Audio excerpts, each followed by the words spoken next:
ದೇವರೇ ನೀನೇ ಕಾಪಾಡಬೇಕು. ಗೈಸ್ ಟೈಮ್ ಆಗೋಗ್ಬಿಟ್ಟೆ ಗೈಸ್. ಓಟ ಇಲ್ಲಿಂದ ಖುಷಿ ಬಿಸಿ ಸುದ್ದಿ. ಫೈನಲ್ ಆಗಿ ನಮ್ಮ ಟ್ರೈನ್ ಇಲ್ಲಿಂದ ಓಡೋಣ. ಇವತ್ತು ಯಾಕೋ ದಿನ ಚೆನ್ನಾಗಿಲ್ಲ, ಓಡೋದೇ ಐತತ್ತ ಬರೀ. Guys welcome back to another vlog. ಗುರು ನಿಮಗೆ ಲಾಸ್ಟ್ ವ್ಲಾಗಲ್ಲಿ ಹೇಳ್ದಂಗೆ ಇವಾಗ ನೆಕ್ಸ್ಟ್ ಟ್ರಿಪ್ ಯಾವುದು ಅಂತ ಹೇಳಿದ್ನಲ್ಲ, ಇವಾಗ ನಾವು ಹೋಗ್ತಾ ಇದ್ದೀವಿ ಕೇದಾರ್ನಾಥ್ ಟ್ರಿಪ್ಗೆ ನೀವು ಏನೇನು ತೊಗೊಂಡೋಗ್ಬೇಕು ಅನ್ನೋದನ್ನೆಲ್ಲ ತೋರಿಸ್ತೀನಿ ಮನೆಯಿಂದನೇ. ಇವಾಗ ನಾನು ತೊಗೊಂಡಿದ್ದೀನಿ ಒಂದು 3 ರಿಂದ 4 ಶರ್ಟ್ ತೊಗೊಂಡಿದ್ದೀನಿ ಅಷ್ಟೇ. ಅದ್ರ ಜೊತೆಗೆ ಒಂದೆರಡು ಚಡ್ಡಿ ನಿಮ್ಗೆ ಹೇಳೋನಲ್ಲ, ನಾನು ಇದರಲ್ಲಿಂದ ತೊಗೊಂಬಂದಿದ್ದಲ್ಲ, ಆ ಚಡ್ಡಿ ತೊಗೊಂಡಿದ್ದೀನಿ 2 ಚಾರ್ಜಿಂಗ್ ಕೇಬಲು, ಮತ್ತು ಒಂದು ಅದೇ ವೀಡಿಯೋ ಮಾಡೋಕ್ಕೆ ಬೇಕಲ್ಲ ಗುರು, ವೀಡಿಯೋ ಮಾಡೋಕ್ಕೆ ಒಂದು ಸ್ಟ್ಯಾಂಡು ಮತ್ತು ಬ್ಲೂಟೂತು, ಒಂದು ಮೈಕು. ಈ ಮೈಕಲ್ಲೇ ನಾನು ವೀಡಿಯೋ ಮಾಡೋದು. ಪ್ಲಸ್ಸು ನಂದು ಡೆಬಿಟ್ ಕಾರ್ಡು, ಒಂದು ಕ್ರೆಡಿಟ್ ಕಾರ್ಡ್ ತೊಗೊಂಡಿದ್ದೀನಿ, ಪ್ಲಸ್ಸು 2 ಹ್ಯಾಟು ಮತ್ತು ಇವೆರಡು ವಾಚ್ಗಳು ತೊಗೊಂಡಿದ್ದೀನಿ ಗೈಸ್. ವಾಚು ಪ್ಲಸ್ಸು ನಂದು 20,000 mAh ಪವರ್ ಬ್ಯಾಂಕ್. ಇದು ಯಾವುದ್ರ ಗೊತ್ತಾ, ಇದು ಯಾವುದ್ರಪ್ಪ, ರೆಡ್ಮಿದು. ಮತ್ತು ಇದು ಹೇಳೋಂಗಿಲ್ಲ ಬಿಡಿ ಗೈಸ್. ಇದು ಪ್ಯಾಂಟ್ಗಳು ತೊಗೊಂಡಿದ್ದೀನಿ. ಪ್ಯಾಂಟು ಅಷ್ಟೇ ನಾವು ಒಂದು 3 ಪ್ಯಾಂಟ್ ತೊಗೊಂಡಿದ್ದೀನಿ, ಒಂದು ಟವಲ್ಲು, ಇದ್ರ ಜೊತೆಗೆ ಒಂದು ಪಂಚೆನ ಕ್ಯಾರಿ ಮಾಡಬೇಕು ಅಂತಿದ್ದೀನಿ, ಒಂದು ಪಂಚೆ ತೊಗೊತೀನಿ. ಪ್ಲಸ್ಸು ನಿಮಗೆ ಇನ್ನು ಹಲ್ಲುಜ್ಜೋದು ಪೇಸ್ಟು ಅವೆಲ್ಲ ನಿಮಗೆ ರೈಲ್ವೆ ಸ್ಟೇಷನಲ್ಲಿ ಸಿಕ್ಬಿಡುತ್ತೆ. ಅದು ಏನು ನಾನು ಇಲ್ಲಿಂದ ಏನು ಕ್ಯಾರಿ ಮಾಡ್ತಿಲ್ಲ. ಪ್ಲಸ್ಸು ಇದೊಂದು ಬ್ಯಾಗ್ ಒಂದು ಎಕ್ಸ್ಟ್ರಾ ತೊಗೊಂಡಿದ್ದೀನಿ. ಇದು ನಿಮಗೆ ಹೋಗ್ತಾ ಹೇಳ್ತೀನಿ ಅದು ಎಂತಕ್ಕೆ ಅಂತ. ಇವಾಗ ಜಲ್ದಿ ಇದನ್ನು ನಮ್ಮ ಬ್ಯಾಗ್ ಒಳಗೆ ಪ್ಯಾಕ್ ಮಾಡ್ಕೊಳ್ಳೋಣ. ಪ್ಯಾಕ್ ಮಾಡಿಕೊಂಡು ಮನೆ ಬಿಟ್ಟು ಹೋಗ್ಬೇಕು, ಅಂದರೆ ಟ್ರಿಪ್ಗೆ ಹೋಗ್ಬೇಕು. ಬನ್ನಿ ಇವಾಗ ಜಲ್ದಿ ಪ್ಯಾಕ್ ಮಾಡಿಬಿಡೋಣ ಗೈಸ್. ಟಕ್ಕನಾಗಿ ಪ್ಯಾಕ್ ಮಾಡಿಬಿಡ್ತೀನಿ ನೋಡಿರಿ ಇವಾಗ ಈ ಬ್ಯಾಗು. ಇದು ಅಷ್ಟೇ ಕ್ವಾಲಿಟಿ ಬ್ಯಾಗು, ಸಖತ್ತಾಗದೆ. ಇದ್ರೊಳಗೆ ಪ್ಯಾಕ್ ಮಾಡಿಬಿಡೋಣ ಇವಾಗ ಗೈಸ್. ಮತ್ತು ನಿಮಗೆ ಮೆಡಿಕಲ್ ಸ್ಟೋರಲ್ಲಿ ಏನೇನು ಮೆಡಿಸನ್ ತೊಗೊಬೇಕು ಅಂತ ಹೇಳಿರಲಿಲ್ಲ, ಯಾಕಂದರೆ ಅಲ್ಲೇ ಹೋಗಿ ತೋರಿಸೋಣ ಅಂತ. ಇವಾಗ ಬನ್ನಿ ಮೆಡಿಕಲ್ ಸ್ಟೋರ್ಗೆ ಹೋಗಿ ಏನೇನು ಮೆಡಿಸನ್ ತೊಗೊಬೇಕು ಅನ್ನೋದನ್ನು ತೋರಿಸ್ತೀನಿ. ಅಲ್ಲಿಗೆ ಹೋಗ್ಬೇಕು ಅಂದರೆ ಅದು ಸ್ವಲ್ಪ ಸೇಫ್ಟಿಯಾಗಿರುತ್ತೆ. ನೀವು ತೊಗೊಂಡೋಗಿ ಮಡಿಕೊಂಡ್ರೆ ಏನು ವೇಸ್ಟ್ ಆಗೋಲ್ಲ. ಅದಕ್ಕೆ ಇವಾಗ ಮೆಡಿಕಲ್ ಸ್ಟೋರ್ಗೆ ಹೋಗಿ ಮೆಡಿಸನ್ನ ತೊಗೊಳ್ಳೋಣ ಫಸ್ಟು ಗೈಸ್. ಇವಾಗ ನೋಡ್ಬೋದು, ಇವಾಗ ನಾವು ಬಂದಿದ್ದೀವಿ ಮೆಡಿಕಲ್ ಸ್ಟೋರ್ಗೆ. ನಮ್ಮ ಬಡೆ ಬಾಯ್ ಅವರೇ ಕೊಟ್ಟಿರೋದು. ಇದು ಫಸ್ಟು ಎಲೆಕ್ಟ್ರಾಲ್ ಪೌಡ್ರು. ಇದೇಂತಕ್ಕೆ ಯೂಸ್ ಆಗುತ್ತೆ ಅಂದರೆ, ನಿಮಗೆ ಬೆಟ್ಟ ಹತ್ತಬೇಕಾದ್ರೆ ಒಂದು 2 ಲೀಟ್ರ್ ನೀರಿಗೆ ಇದನ್ನು ಒಂದು ಪ್ಯಾಕೆಟ್ ಮಿಕ್ಸ್ ಮಾಡ್ಕೊಂಬಿಟ್ಟು ಒಂದೊಂದು ಸಿಪ್ ಕುಡಿಕೊಂಡು ಹತ್ತಿದ್ರೆ ನಿಮಗೆ ಸುಸ್ತಾಗಲ್ಲ. ನನ್ನಂತ ದಪ್ಪ ಇರೋರು ಇದನ್ನು ಟ್ರೈ ಮಾಡಿ. ಮಸ್ಟೊಂದು ಶುಡ್ ಇದು ಇಕ್ಕೊಂಡೇ ಇರಬೇಕು. ಎಲೆಕ್ಟ್ರಾಲ್ ಪೌಡ್ರು ನಿಮಗೆ ಅಲ್ಲೇ ಬೆಟ್ಟದ ಹತ್ರನೇ ಸಿಗುತ್ತೆ. ಇಲ್ಲಿಂದ ತಗೊಂಡೋಗ್ಬಿಟ್ರೆ ಒಳ್ಳೆಯದು. ಅಲ್ಲಿ ಇದೊಂದು ಪ್ಯಾಕೆಟ್ಗೆ 50-100 ರೂಪಾಯಿ ಹೇಳ್ತಾರೆ.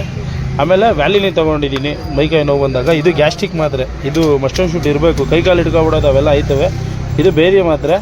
ಇದು ಹೊಟ್ಟೆ ನೋವುದಾಗರು, ಇದು ವಾಂತಿಗೆ ಗೈಸ್ ಇರಲಿ ಅಂತ ಈ ಗಾಡೀಲಿ ಹೋಗ್ಬೇಕಾದ್ರೆ ಲಾಸ್ಟ್ ಟೈಮ್ ಆಗ್ಬಿಟ್ಟಿತ್ತು. ಇದು ನಿಮಗೆ ಮೈಕೈ ನೋವು ಪೇಯ್ನು ಏನಾರ ಬಂದಾಗಿದ್ದು. ಇದು ತಲೆನೋವು ಮಾತ್ರೆ. ತಲೆನೋವು ಈ ಗ್ಯಾಮ್ಲಿಂಗ್ ಏನೋ ಆಯ್ತದಲ್ಲ ಅದಕ್ಕೆ. ಇದು ಹೊಟ್ಟೆ ನೋವಿಗೆ. ಇದಲ್ಲದೆ ಅಡಿಷ್ನಲ್ ಏನಾಗಬೇಕು ಅಂದರೆ, ಕೆಲವೊಬ್ಬರು ವಿಕ್ಸ್ ಹಚ್ಕೊಂತಾರೆ ರಾತ್ರಿ ಹೊತ್ತು. ವಿಕ್ಸ್ ಬೇಕಂದರೆ ವಿಕ್ಸು ನೀವು ಕ್ಯಾರಿ ಮಾಡ್ಬೋದು. ಪ್ಲಸ್ಸು ಮೇಯ್ನಾಗಿ ಬೇಕಾಗಿರೋದು ಆಕ್ಸಿಜನ್ನು. ಅದಕ್ಕೋಸ್ಕರ ನೀವು ಮೋಸ್ಟಸ್ಟ್ ನೋಡಿ ಒಂದು 20-30 ರೂಪಾಯಿ ಕರ್ಪೂರ ತೊಗೊಳ್ಬೇಕು. ಕರ್ಪೂರ ತೊಗೊಂಡು ಒಂದು ಖರ್ಚಿಗೆ ಕಟ್ಕೊಂಬಿಟ್ರೆ ಬೆಸ್ಟ್. ಅದು ಕರ್ಪೂರ ಇವಾಗ ನಾನು ತೊಗೊಬೇಕು. ಕರ್ಪೂರನ ತಗೊಳ್ಳೋಣ ಗೈಸ್. ಇವಾಗ ರೈಲ್ವೆ ಸ್ಟೇಷನ್ಗೆ ಹೋಗ್ತಾ ಇದ್ದೀವಿ ಗೈಸ್. ಲೇಟ್ ಆಗಿಬಿಡ್ತು. ನಮ್ಮ ಅಣ್ಣ ಡ್ರಾಪ್ ಮಾಡ್ತಾವನೆ. ಇವಾಗ ಹೋಗ್ತಾ ಇದ್ದೀವಿ ರೈಲ್ವೆ ಸ್ಟೇಷನ್ಗೆ. ಗೈಸ್ ಇಲ್ಲಿ ಒಂದು OTG ಕೇಬಲ್ ತಗೊಬೇಕಾಯ್ತು ಅಂತ ಬಂದಿದ್ದೆ. ಅಪ್ಪ ನಾನಂತೂ ಮನೆ ಬಿಟ್ಟು ಬರೋಕ್ಕಾರೆ ನಮ್ಮ ಅಮ್ಮ ಅಂತೂ ಚಿಕ್ಕಾಪಟ್ಟೆ ಹೇಳ್ತಿದ್ರು ಗೈಸ್. ಯಾಕೆ ಹೇಳ್ತೀರಾ ಅಂದರೆ ಒಂದು 15 ದಿನ ಇರಲ್ಲ ಅಂದ್ಬಿಟ್ಟು. ನನಗೆ ಅದೇ ಅರ್ಥ ಆಗಲ್ಲ, ಈ ಮಕ್ಳುಗಳು ಬಿಟ್ಟು ಫಾರಿನ್ ಹೊಂಟೋಗ್ಬಿಡ್ತಾರಲ್ಲ, ಅದು ಹೆಂಗಿರ್ತಾರೆ ಅವ್ರ ಅಪ್ಪ ಅಮ್ಮಂದಿರು ಅಂತ. ಅಪ್ಪ ನನಗಂತೂ ಸಿಕ್ಕಾಪಟ್ಟೆ ಕಷ್ಟ ಆಯಿತು. ಅಮ್ಮನ ಆ ಹ್ಯಾಂಗೆಲ್ಲ ನೋಡೋಕ್ಕೆ ಅಳ್ತಾಯಿದ್ರು ಫುಲ್ಲು. ಇವಾಗ ತಡ ಮಾಡೋದು ಬೇಡ, ರೈಲ್ವೆ ಸ್ಟೇಷನ್ಗೆ ಹೋಗ್ಬಿಡೋಣ OTG ಕೇಬಲ್ ಇಸ್ಕೊಂಡು. ಗೈಸ್ ಒಂದು ಒಳ್ಳೆ ಮ್ಯಾಟ್ರ್ ಆಗಿಬಿಟ್ಟಿದೆ ಗೈಸ್. ನಂದು ಟ್ರೈನ್ ಇರೋದು 7:20ಕ್ಕೆ, ನಾನು 7:40ಕ್ಕೆ ಅಂದ್ಕೊಂಡು ಲೇಟಾಗಿ ಬಂದ್ಬಿಟ್ಟೆ. ಇನ್ನು 10 ನಿಮಿಷ ಇದೆ. ಮೆಟ್ರೋ ಟಿಕೆಟ್ ಬೇರೆ ಬುಕ್ ಮಾಡಿದ್ದೀನಿ. ನೋಡೋಣ ಇರಿ ಏನು ಸಿಗುತ್ತಾ ಇಲ್ವೋ. ಟ್ರೈನ್ ಮಿಸ್ ಆಗೋ ಚಾನ್ಸಸ್ ಜಾಸ್ತಿ ಇದೆ.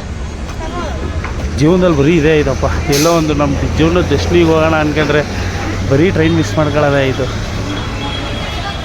ಓಡಬೇಕು ಇವಾಗ ಗೈಸ್. ಓಡ್ಕೊಂಡು ಮೆಟ್ರೋ ಒಳಗೆ ಎಂಟ್ರಿ ಅದೇ. ಇವಾಗ ಟಿಕೆಟ್ ಆನ್ಲೈನಲ್ಲೇ ಬುಕ್ ಮಾಡಿಬಿಟ್ಟಿದ್ದೀನಿ. ಓಡೋಗಿ ಟೈಮ್ ಸರಿಯಾಗಿ ಮೆಟ್ರೋ ಸಿಕ್ಕಿದ್ರೆ ಸಾಕಪ್ಪ, ಇನ್ನೇನೋ ಬೇಡ ಗುರು. ಅದು ಯಾಕೆ ಹೇಳ್ತೀರಾ, ಮೈಯಲ್ಲಿರೋ ನರಗಳೆಲ್ಲ ಅಲ್ಲಾಡ್ತವೆ. ಯಾಕಂದರೆ ಇದಕ್ಕೆ ಆಲ್ಟರ್ನೇಟ್ ರೈಲ್ವೆ ಸ್ಟೇಷನು ಯಾವುದೂ ಇಲ್ಲ ಇದಕ್ಕೆ. ಇದು ಹೋಯ್ತಾ ಇರೋದು ಕರ್ನಾಟಕ ಎಕ್ಸ್ಪ್ರೆಸ್ಸು ನಾನ್ ಸ್ಟಾಪ್ ಗುರು. ಇದು ಒಂದು ಸಲ ಸ್ಟಾರ್ಟ್ ಮಾಡಿದ್ರೆ ನಾಯಿ ಚೆಸ್ತಾನೆ. ಬೆಂಗಳೂರು ದೊಡ್ಡ ನೆಕ್ಸ್ಟ್ ಸ್ಟೇಷನು. ಅಲ್ಲಿಗಂತೂ ಹೋಗಿ ರೀಚ್ ಮಾಡೋಕ್ಕಾಗಲ್ಲ ವಸಂತ ನಗರಕ್ಕೆ. ನೋಡೋಣ, ನಮ್ಮ ಟೈಮ್ ಚೆನ್ನಾಗಿತ್ತು ಅಂದರೆ ನಮ್ಮ ಮೆಟ್ರೋ ಬೇಗ ಬಂದ್ಬಿಡುತ್ತೆ. ಕರೆಕ್ಟಾಗಿ 20 ನಿಮಿಷ ಐತೆ ಗುರು. 6:53 ಟೈಮು. ಹೋಗ್ತೀವ ದೇವರೇ ನೀನೇ ಕಾಪಾಡಬೇಕು. ಯಪ್ಪ ಹೆಂಗಾರ ಇದೊಂದು ಟೈಮ್ ಉಳಿಸ್ಬಿಡಪ್ಪ, ನೋಡ್ಕೊಳ್ಳೋಣ ಆಮೇಲೆ ಮುಂದಕ್ಕೆ. ಇವತ್ತೊಂದು ಮುಗೀತು ನನ್ನ ಕತೆ. ಇಲ್ಲೇ 7 ಗಂಟೆ 4 ನಿಮಿಷ ಆಗೈತೆ ಗೈಸ್. ಇನ್ನೂ 16 ನಿಮಿಷ ಐತೆ. ಮೆಟ್ರೋ ಬಂತು, ನೋಡೋಣ 14 ನಿಮಿಷಕ್ಕೆ ರೀಚ್ ಮಾಡ್ಬೋದಾ ಮೆಟ್ರೋ ಅಂತ. ಹತ್ತೋಣ ಯಾವ್ದಾರ ಒಂದು ಜಾಗದಾಗ ಕುತ್ಕೊಂಡ್ಬಿಡ್ತೀನಿ.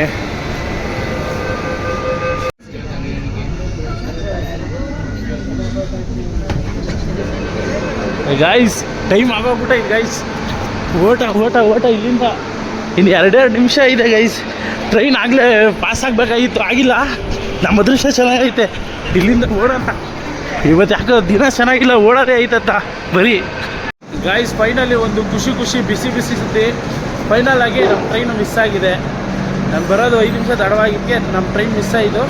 ಫೈನಲ್ ಆಗಿ ಈ ವರ್ಷದ ಕೇದಾರ್ನಾಥ್ಗೆ ಹೋಗಬೇಕಾಗಿರೋಂಥ ಕನಸಾಗೆ ಉಳಿದೈತೆ. ಅದು ಯಾಕೆ ನಮ್ಮ ಟೈಮ್ಗೆ ಹಿಂಗೆ ಐತದ ಗೊತ್ತಿಲ್ಲ ಗೈಸ್. ಸಿಕ್ಕಾಬಿಟ್ಟೆ ಲೇಟ್ ಆಗಿಬಿಡ್ತು ನಾನು ಬರೋದು ಇವತ್ತು. ಟೈಮ್ ಹಣೆ ಬರೋ ಸರಿ ಇರಲಿಲ್ಲ, ಆದರೂ ಏನೂ ಮಾಡೋಕ್ಕಾಗಲ್ಲ ಗೈಸ್. ನೋಡೋಣ ಯಾವುದನ್ನ ಒಂದು ಆಲ್ಟರ್ನೇಟ್ ಟ್ರೈನ್ ಹುಡುಕಿ. ಈ ವಿಡಿಯೋ ಇಷ್ಟ ಆದರೆ ಲೈಕ್ ಮಾಡಿ, ಶೇರ್ ಮಾಡಿ, ಸಬ್ಸ್ಕ್ರೈಬ್ ಮಾಡ್ಕೊಳ್ಳಿ. ಇದೇ ಥರ ವಿಡಿಯೋ ಮಾಡ್ತಾ ಇರೋಣ.